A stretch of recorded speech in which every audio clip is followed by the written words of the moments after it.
Many people who had to leave Bosnia because of war and really went through horrible uprooting, like losing their own place in the world, especially as kids, you suddenly find yourself in a completely new country.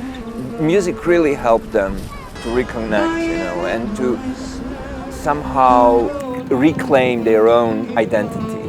They were forced to become Germans, Americans, Canadians, something else, and they wanted that. And Sevdah especially helps them understand this kind of identity.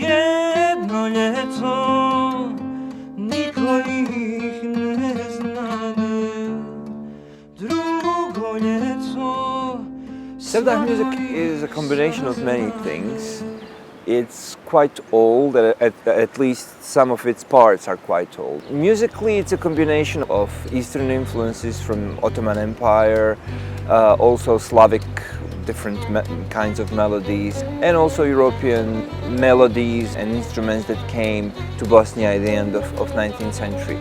And of course, the 20th century was really important. For example, it was played accompanied by saz, which is originally Eastern Turkish instrument. It was performed with all the different kinds of tamburas, or like string instruments. It was performed with accordion.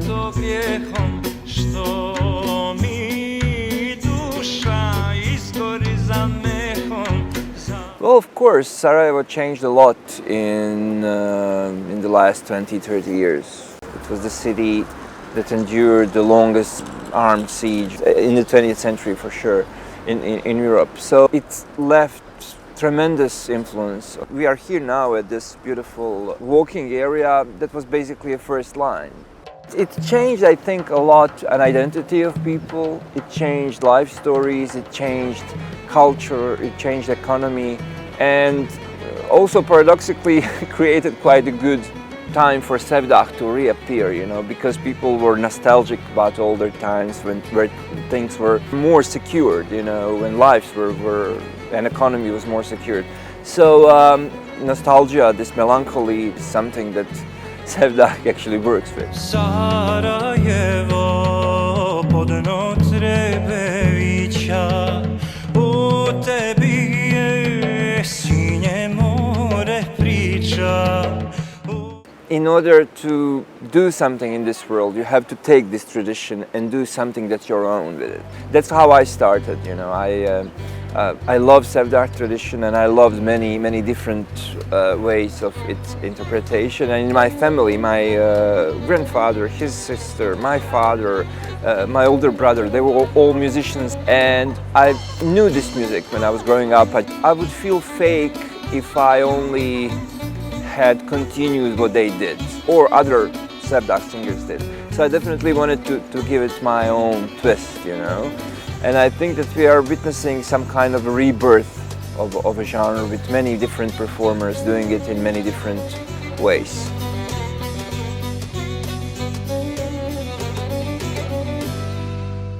This lack of interest in symbolism of cultural identity probably came from this situation that people want you to represent, For example, I got questions, like in my band I have an electric bass player, and people ask me like, well, in your band you have an electric bass player, so is that a traditional Bosnian instrument? Sometimes people want you to be exactly what they see your culture is.